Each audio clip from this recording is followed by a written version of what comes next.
Doctor साहब, अमरीकी नायब सदर जेडी वेंस की जानिब से एक बयान आया जिसमें उन्होंने पाक भारत कशीदगी को कम करने के लिए कहा गया, लेकिन भारत में इस तरह समझा जा रहा है जैसे कि ये बयान उनके हक में है। नहीं, तो उनके हक में तो ये बयान है ना, कि इस तरह से उनके हक में है जिस तरह मेरा ख्याल है वो, इसको किस तरह से मैं क्या मिसाल दी जाए। एक अमेरिकन खातून थी, अप्रैल ग्लेस्पी, वो इराक़ में अमेरिका की एम्बेसडर थी। सही। और उन्होंने, अच्छा, इराक़ बड़े ज़बरदस्त ताल्लुकात हैं सद्दाम हुसैन के, ये जो बुश सीनियर के दौर की बात है 1990 गालिबन, तो बड़े ज़बरदस्त ताल्लुकात थे। कशीदगी चल रही थी मुख्तलिफ मुल्कों की उस ज़माने में। मेरा ख्याल है कि कोई एक हुस्नी मुबारक की कोई मुलाकात वहाँ होनी थी, रियाद में कहीं होनी थी, कोई वाक़या ऐसा था। तो बहरहाल इन्होंने मुलाकात की वहाँ पे। अमेरिकन बड़े बहुत पसंद करते थे इनको, सद्दाम हुसैन साहब को, लेकिन ये तो कोई तनाज़ा चल रहा था, कोई ये खलीजी ममालिक का। बहरहाल वो अप्रैल जो हैं खातून अप्रैल ग्लेस्पी, वो अमेरिकन एम्बेसडर थी इराक़ में।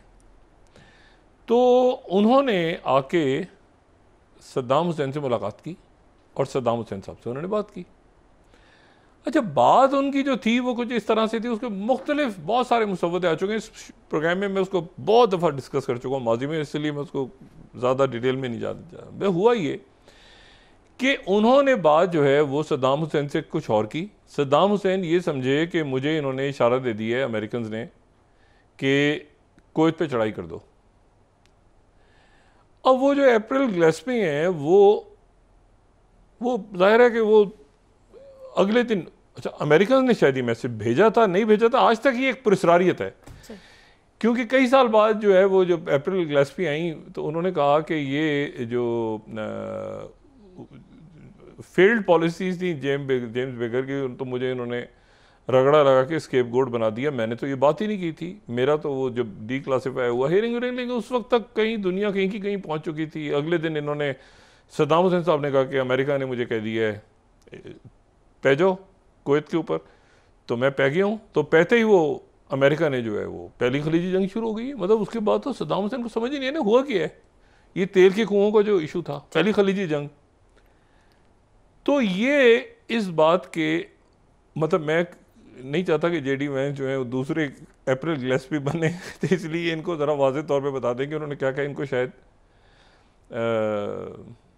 वो जो खान साहब बात कहते हैं ना अक्सर, वो कुछ इनके मोदी सरकार के ऊपर भी आती है, वो ये है कि एक तो इनको पढ़ना नहीं आता या समझ नहीं आता, और दूसरा एक कोशिश भी नहीं करते। ये पाकिस्तान के हाथ इस वक्त जो कुछ है, ये इन सबूतों, जो सबूत सामने आए हैं, और ये तो सबूत एक चार्जशीट है। अब सवाल ये नहीं कि इंडिया क्या करेगा, अब सवाल ये है कि पाकिस्तान क्या करेगा। क्योंकि देखें, कत्लेआम हुआ है वहां पे, हुआ क्या है, हो रहा है, जारी है, होता रहेगा। अब मजीद जिंदगियां लोगों की वहां हराम हो गई हैं, जीरन हो गई हैं, और वहां पर जो है वो, अच्छा, शुरू किस बात से हुआ था, अब जरा देखें शुरू किस बात से हुआ था। आर्मी चीफ ने एक बात कही कि दो कौमी नजरिया, अच्छा, इसके अलावा उनके पास कुछ नहीं है, कुछ है, और उन्होंने कहा कि कश्मीर जो है उसके, कश्मीर हमारी शरक है। अच्छा, ये हमारी स्टैटिक पॉलिसी है, कश्मीर हमारी शरक है। मतलब इनको शायद ये छोटे छोटे जो भटकती आत्माएं बैठ गई हैं ना इनके टीवी स्क्रीनों पे आके, इनको पता ही नहीं है कि कश्मीर पाकिस्तान की शहरक है, ये हमारी स्टैटिक पॉलिसी है, स्टैटिक रियासत की पॉलिसी। गालिबन कायदे आज़म ने बात की थी सबसे पहले और उसके बाद। और दो कौमी नजरिया, तो अगर कहीं दरमियान में आगे पीछे बड़ी बहस चलती रही, डिबेटेबल है, आज भी डिबेटेबल आज, लेकिन शायद इसलिए नहीं रहा कि ये दो कौमी नजरिया, तो इसको तो मोदी साहब ने साबित, मोदी साहब का असल में है ये दो। अब आज देखा जाए ना तो मोदी साहब इसके ज्यादा बड़े प्रमोटर हैं कि दो कौमी नजरिया है, ठीक है ना। बल्कि वो तो दो कौमी पे भी नहीं मानते, वो कहते हैं एक ही कौम है, एक ही कौम है, बाकी तो मार दो ना सारों को, एक कौमी नजरिया है। तो वो बिल्कुल जो है ना, उन्होंने तो एक अजीब ही कहानी डाली हुई है वहां। तो ये ऐसी कोई बात उन्होंने जेडी वांस ने नहीं की, और ये गलत फहमी का शिकार हो गए। अब मसला ये है कि एक बहुत बड़ी चार्जशीट है। पहले तो मामला ये था कि इनकी तरफ से कोई बात होगी। आज भी कोर कमांडर्स कॉन्फ्रेंस गालिबन हुई है मुसलसल। ये जो है वो अच्छा, उनका ये ख्याल भी था कि शायद ये अवाम और फ़ौज के दरमियान बेशुमार सियासी इशूज़ होते हैं, इख्तलाफात होते हैं, मामलात होते हैं, ये चलता रहता है पाकिस्तान। लेकिन जब पाकिस्तान का मामला आ जाए या दिफा का मामला आ जाए तो उस वक्त जो है वो फिर कोई डिवीज़न आपको नज़र नहीं आएगी। हम तो बहुत ज़्यादा जो पाकिस्तान का मीडिया है वो तो बड़े सवालात उठा रहा है ना। हम तो कोई हंसी मजाक ये इस तरह की बातें नहीं कर रहे, ना इतना गले फाड़ फाड़ के चीख रहे हैं। जो वहाँ पे भटकती आत्माएं जो हैं, जिन्होंने पहले दिन नहीं, मेरे ख्याल से कोई पिछले 25-30 सालों में कुछ 7-8-10 नहीं, उससे भी ज़्यादा 7-8-10 हज़ार दफ़ा वो हर रोज़ पाकिस्तान को तोड़ते हैं, फिर पाकिस्तान को बना होता है, अगले दिन फिर दोबारा तोड़ रहे होते हैं, फिर एक साजिश बना रहे होते हैं। फिर ये तो हमने कोई ऐसी हरकत नहीं की जिसकी वजह से किसी की कोई तौहीन का। ये चिकन आउट भी एक ऐसा लफ्ज़ है जो इस्तेमाल होता है थोड़ी सी इस्तेमाल, वरना नया भी नीचे स्कूल के बच्चे मोदी भाग गया मैदान से, इस तरह का हम फुटेज बना के चला दें तो ये तो नहीं ना, लोग खुश हैं। आपको पता है या पाकिस्तान में अजीब हो रहा है मोदी भाग गया मैदान से। हमने कहा नहीं भाई, ताल्लुकात हमारे और मीडिया को भी एक तरीके से रहना चाहिए। लेकिन असल बात यह कि वज़ीर आज़म मोदी गए कहाँ हैं? देखें, बात यह है सारी कि जब आपने जुर्म नहीं जराइम किए हों और दुनिया के साथ क्या कर रहे हैं, अपने ही लोगों पे जराइम किए हों, और फिर आप इस जोन में हो कि आप बड़े पॉपुलर हैं। मैंने वही बात की ना, पॉपुलर तो हिटलर भी था। हिटलर को तारीख किस नाम से याद करती है? ये अलग बात है कि वो, फिर मैं कहता हूँ कि अगर वो ईस्टर्न फ्रंट ना खोलता तो शायद तारीख कुछ और लिख रही होती। नेपोलियन भी पॉपुलर था। तो पॉपुलर होना और उसके साथ आप लोगों के गले दबा के और सर काट के कहें कि मैं पॉपुलर हो रहा हूँ, और साथ आपके एक हिजानी कैफियत रखता एक हजूम हो जो ये कह रहा हो, नारे लगा रहा हो, और आपके और जनाब वहाँ पर इसको, ये मैंने उस दिन कहा ना कि ये मैं तसव्वुर भी नहीं कर सकता था कि कभी ये लिंचिंग एक नॉर्म बन जाएगा। लिंचिंग हो रही है जी, लिंचिंग हो रही है, ख़वातीन जा रही हैं, उनको जनाब पीछे से वो गुंडे आके पकड़ रहे हैं, धक्के दे रहे हैं, बच्चों को कोई बारही शख्सियत है उनकी तौहीन हो रही है। ये सारा आज अबुल कलाम आज़ाद और मरहूम अल्लाह उनके दर्जात बुलंद फरमाए और बाकी बहुत सी शख्सियत ज़िंदा होती हैं तो ये पता नहीं कि जो रह गई थी उनके साथ क्या करते। बहुत बड़ी पॉपुलेशन है, वो रेजिस्ट कर रही है इंडिया में, और वो मुसलमानों की नहीं, बाकी लोग भी कर रहे हैं। मैं इसीलिए थोड़ा सा अलग करता हूँ जो इंडिया के, थोड़ा सा नहीं, मैं तो बहुत अलग करता हूँ। ये तो गुंडों का ग्रोह है, इसको छोड़ दें। वो जो इंडिया के प्रॉपर लोग हैं वो तो भाई क्या बात है उनकी। अब मसला ये है कि ये जो गायब हो गए हैं, अब क्या इनका क्या किया जाए? ये सिर्फ एक ही फ़ोन उठा रहे हैं और वो अमेरिका का फ़ोन है। अमेरिका से कॉल आती है, इन्होंने कह दिया बस सिर्फ 001 से कोई फ़ोन आए तो हमें बताना, इसके अलावा कोई फ़ोन आ जाए तो हमें नहीं बताना। अब ये ना कोई प्रेस कॉन्फ्रेंस कर रहे हैं, ना ये कोई बता रहे हैं कि क्या हुआ। अब वहाँ का मीडिया एक मंत्रा बना रहा है कि अचानक कुछ होगा, अचानक कुछ होगा, अचानक कोई लंबा कुछ होगा, आगे कुछ होगा, कोई अचानक कोई प्लान बन रहा है, ये नया उनका के सब। अच्छा वो नहीं कह रहे। अच्छा फिर वो राजनाथ सिंह आए, चुन चुन के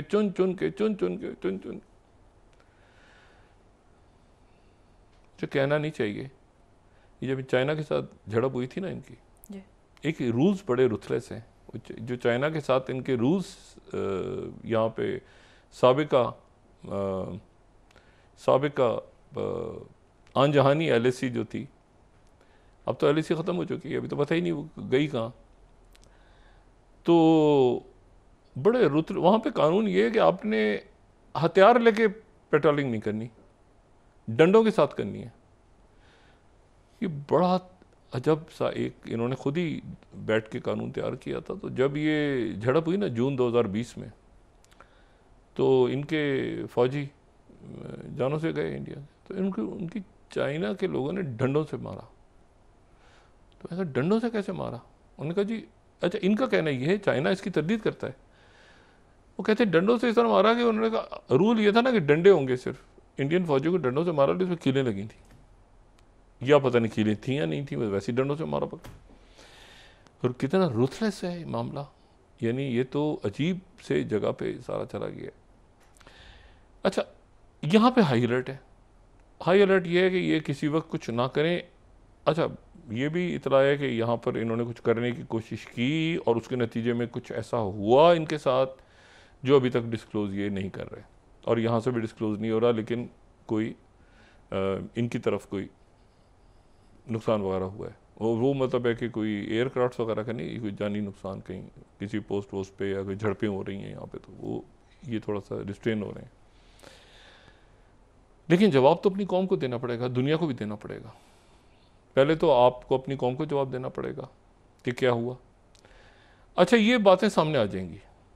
आज वो जो इनके दौलत साहब हैं, जो रिसर्च एनालिसिस विंग के साबिक सरबराह, उन्होंने इंटेलिजेंस फेलियर करार दिया। इंटेलिजेंस फेलियर ये नहीं है, इंटेलिजेंस फेलियर तो उसका एक हिस्सा है।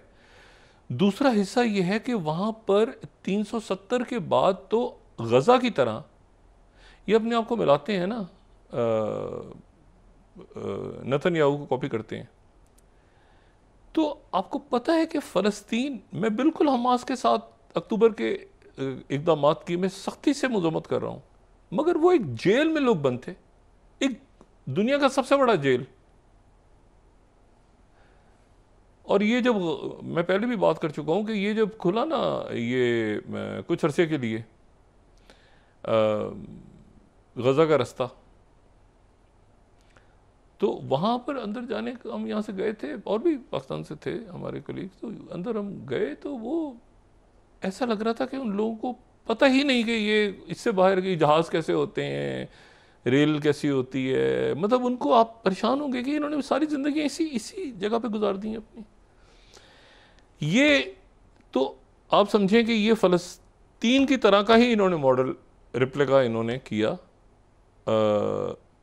कश्मीर के लिए, कि बिल्कुल बंद कर दो, ख़त्म कर दो, बोलने नहीं दो, ये ना दो बोल। उसके नतीजे में वहाँ पे एक अंदर इनको रेजिस्टेंस डेवलप हुई। पहले तो उन्होंने ये किया कि इनको साफ कर दिया 19 सीटों पे, इनको और गुस्सा चढ़ गया होगा, ठीक है, कि सारी सीटों से आगे इन्होंने जब बड़े फूल पत्तियाँ पड़ेंगे कि यहाँ के लोग कहेंगे आपने बड़ा हमें ज़बरदस्त काम। फिर इन्होंने ये काम हुआ वहाँ पे। मैं अभी तक ये जो पाकिस्तान की पोजीशन है ना, फॉल्स फ्लैग, मैं इसके ऊपर अब तक इनको थोड़ा सा अपनी ज़ाती राय में थोड़ा सा लिवरेज दे रहा हूँ, क्योंकि ये अगर ये हो गया है ना, तो फिर उसके बाद तो बहुत कुछ हो गया है। यानी ये या तो बताएं, इंटेलिजेंस फेलियर तो एक पार्ट है उसका, दूसरा ये है कि क्या ये सारा का सारा जो है, यानी दौलत साहब ये भी बताएं कि अगर इंटेलिजेंस फेलियर है तो फिर ये कैसे, लोग कहाँ से आए, किधर गए, कौन थे, क्या हुआ, और ये अपने फौजी अफसरान को क्यों सैक करते जा रहे हैं, और ये सारा इनकी गले पड़ गया। और ये सरप्राइज अटैक अगर करेंगे, सरप्राइज अटैक तो नहीं होता ना, अगर आपने एक 10 दिन से 12, सरप्राइज अटैक तो होता है कि पता ही ना किसी लोग सो रहे हो अटैक हो जाए। अब आप 10-12 दिन से पता नहीं कितने दिनों से बैठे हुए हैं कि जी सरप्राइज अटैक होगा, सरप्राइज अटैक होगा, तो खाक सरप्राइज होगा। यहाँ पे तो बिल्कुल, यानी आप समझें कि सारी मोबिलाइजेशन है, सारे दुनिया को बता दिया गया है, सारे यहाँ पर, और इनके 2-3-4-5 मुख्तलिफ लोग बात कर रहे हैं कि वो बहुत सारे छोटे छोटे, एक तो चल रहा है ना कि अगर वो थ्रेशोल्ड बढ़ जाता है इनकी तरफ से अटैक होता है, तो इनकी वॉरशिप उड़ जाए, इनके शहर 2-4 वहाँ पे नसीबात हिट हो जाए। पाकिस्तान वो बिल्कुल होता है ना कि एक आगे और दूसरा और तीसरा और चौथा, वो मैंने कल भी कहा था ना कि ये ऑटो शुरू हो जाता है, ये खुद ब खुद शुरू होता है रिएक्शन। लेकिन अब पाकिस्तान पे एक और बड़ा प्रेशर है कि ये जो लोग थे जिन्होंने दहशतगर्दी की है जाफर एक्सप्रेस में, जिनके सबूत हैं, इनको क्या करना है, जो मैंने कल भी बात की थी, इनको क्या वो म्यूजियम में रखना है कुलभूषण यादव की तरह, या दुनिया को बताना भी है कि ये क्या है। और प्रेसिडेंट ट्रंप जो है ना, मैं एक मशवरा देता हूँ अपने अकाबरीन को, हमारे जो फैसला साज हैं, उनको ये एक मशवरा दें प्रेसिडेंट ट्रंप को, यहाँ से एक बिल्कुल, मैं एक हमेशा की तरह एक फजूल सी बात करने लगा हूँ, तो जैसे बाकी बातें लोग बर्दाश्त करते हैं, उम्मीद है इसको भी कर जाएंगे। कितनी खूबसूरत वादी है, कश्मीर के लोग कितने प्यारे हैं, कितने खूबसूरत, कितनी खूबसूरत लोग हैं, कितने प्यारे लोग हैं, कितनी अच्छी उनकी ज़बान है, कितनी खूबसूरत जगह।